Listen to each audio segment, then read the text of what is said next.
Welcome to boarding pass. ಇವತ್ತು ಬೆಳಿಗ್ಗೆ centring ಅದು ಒಂದು ಕಾಲ್ ಇತ್ತಂತ ಗಾಡಿ ತಗೊಂಡು ಸೀದಾ ಮಣ್ಣೊಳ್ಳಿಗುಜ್ಜಿಗೆ ಹೋದೆ. ಅಲ್ಲಿ ಹೋಗಿ ಸಾಮಾನೆಲ್ಲ ಲೋಡ್ ಮಾಡಿಸಿ ಸಂಪಿಗೆ ನಗರಕ್ಕೆ ಬಂದೆ. ಅಲ್ಲಿ ಹೋಗಿ ಲೋಡ್ ಅನ್ನೆಲ್ಲ ಕೆಳಗಿಳಿಸಿ ಗಾಡಿ ತಗೊಂಡು ಸ್ಟ್ಯಾಂಡ್ ಕಡೆ ಹೋದೆ. ಮಧ್ಯಾಹ್ನ ತನಕ ವೇಟ್ ಮಾಡಿದ್ಮೇಲೆ ಬೋರ್ಡ್ರಸ್ ಕಲ್ ಹಾಕ್ಲಿಕ್ಕಿದೆ ಅಂತ ಕಾಲ್ ಬಂತು. ಕೊರಂಗ್ರಪಾಡಿಗೆ ಹೋಗಿ ಲೋಡ್ ಎಲ್ಲ ಮಾಡಿಸಿ ವಾಪಸ್ ಸಂಪಿಗೆ ನಗರಕ್ಕೆ ಹೋಗಿ ಖಾಲಿ ಮಾಡಿಸಿದೆ. ಅದು ಆದ್ಮೇಲೆ ಮನೆಗೆ ಹೋಗಿ ಊಟ ಮಾಡಿ ಸ್ಟ್ಯಾಂಡ್ ಕಡೆ ಬಂದೆ. ಸಂಜೆ 5 ಗಂಟೆ ತನಕ ವೇಟ್ ಮಾಡಿ ಒಂದೇ ಒಂದು ಬಾಡಿಗೆ ಬರಲಿಲ್ಲ ಅಂತ ಗಾಡಿ ತಗೊಂಡು ಆಟ ಆಡ್ಲಿಕ್ಕೆ ಹೋದೆ. ಆಲ್ರೆಡಿ ಆಟ ಆಡ್ಲಿಕ್ಕೆ ಸ್ಟಾರ್ಟ್ ಮಾಡಿದ್ರು. ಇವತ್ತು ಎಲ್ಲ ಪ್ಲೇಯರ್ಸ್ ಜೊತೆ ನಮ್ಗೆ ಒಂದು ಎಕ್ಸ್ಟ್ರಾ ಪ್ಲೇಯರ್ಸ್ ಇದ್ರು. ಇವರ ಕೆಲಸ ಖಾಲಿ ಬಾಲ್ ಎಲ್ಲಿ ಆದ್ರೂ ಗ್ರೌಂಡ್ ಇಂದ ಹೊರಗಡೆ ಹೋದ್ರೆ ತಗೊಂಡ್ ಬಂದು ಕೊಡ್ತಿದ್ರು. ನಾನ್ ಸಹ ಅವರೊಟ್ಟಿಗೆ ಸೇರಿ ಸ್ವಲ್ಪ ಹೊತ್ತು ಆಟ ಆಡಿದೆ. ಆಟ ಆಡ್ತಿರ್ಬೇಕಾದ್ರೆ ಈಗೆಲ್ಲ ಆಗ್ತಾ ಇತ್ತು.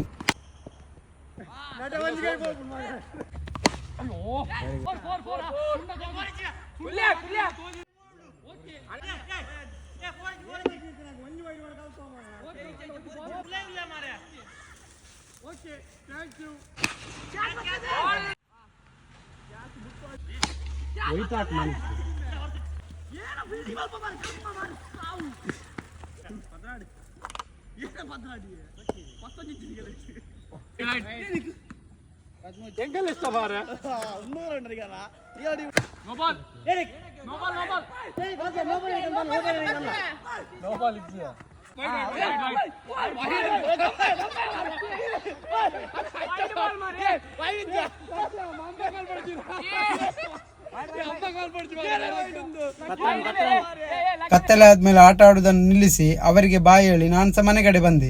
ಬಾಯ್.